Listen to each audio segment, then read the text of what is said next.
good news is your dates are here. What's the bad news? They're dead.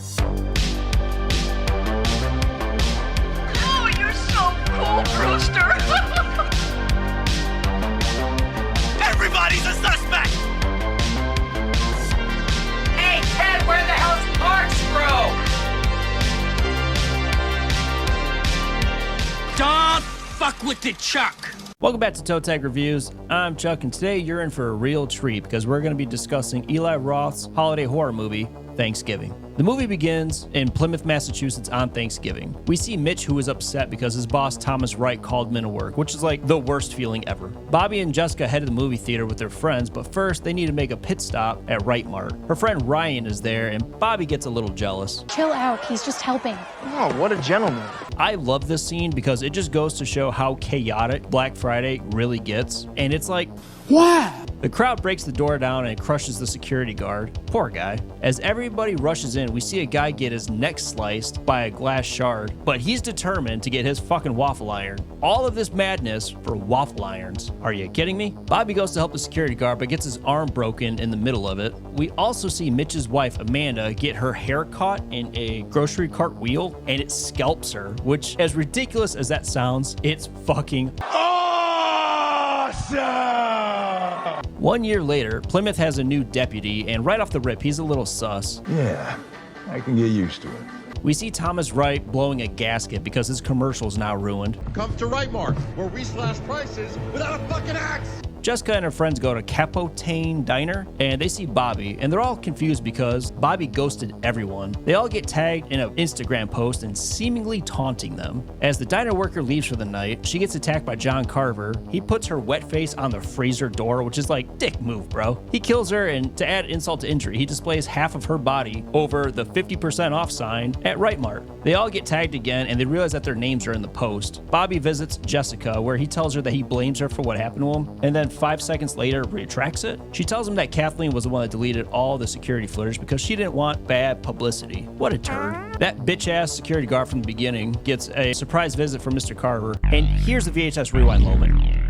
Not only does he get stabbed in the stomach by an electric carver, but he also gets decapitated. This is so cool. Jessica looks at the scary tape and what? She sees Ryan. Her dad comes in and they have like a little moment. She tells the sheriff about Ryan. We see Ryan and Bobby have some beef. Remember that turd Lonnie from earlier? Well, him and his girl sneak off for some hanky-panky. And guess who feels left out? John Carver, baby. In a kick-ass scene, Lonnie dies by a broken freaking neck.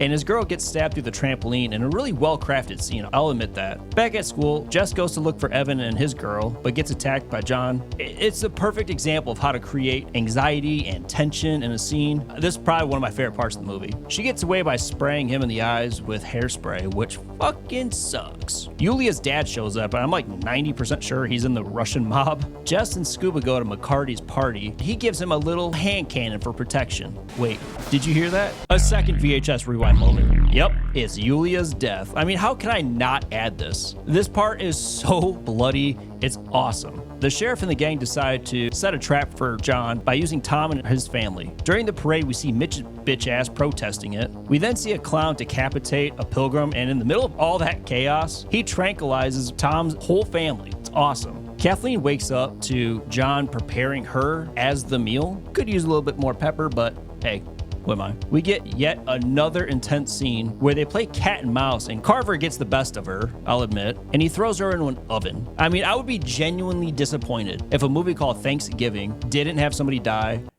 by an oven. The rest of the gang wakes up for the holiday feast, only it's Kathleen. Side note, I would have loved to see him do like a turducken with the decapitated head, half of the body from the diner worker, all stuffed inside Kathleen. Carver goes around the table introducing them for his live stream. It's also the first time we hear him speak, and it's not what you expected. Fresh from my wine refrigerator. She'll pair nicely with Kathleen. Sounds kind of cool though, it's kind of robotic. Jess and Scuba free themselves, but Carver slices him pretty good in the shoulder. Jess makes it to the station, but the sheriff is knocked out. She takes his gun. Of all people she sees, Bobby. The sheriff shows up and goes to Bobby. Conveniently, he gets away. The sheriff is comforting Jess, but she spots the same burrs that she had on her leg. He gives his bad guy monologue, you know, the drill, but Jess was live streaming the whole thing. Brilliant fucking move, sister. Bobby shows up and saves her. We do get a lackluster chase scene, which kind of bums me out. She does hit him with his own line, though. You were right. No leftovers. She blows the place to smithereens, but yep, you guessed it, no body was found. The movie comes to an end by taking a page out of Friday the 13th with a fake-out death. To me, that's just been done time and time again. Kind of over that. Toe tag score? 5 out of 5, baby.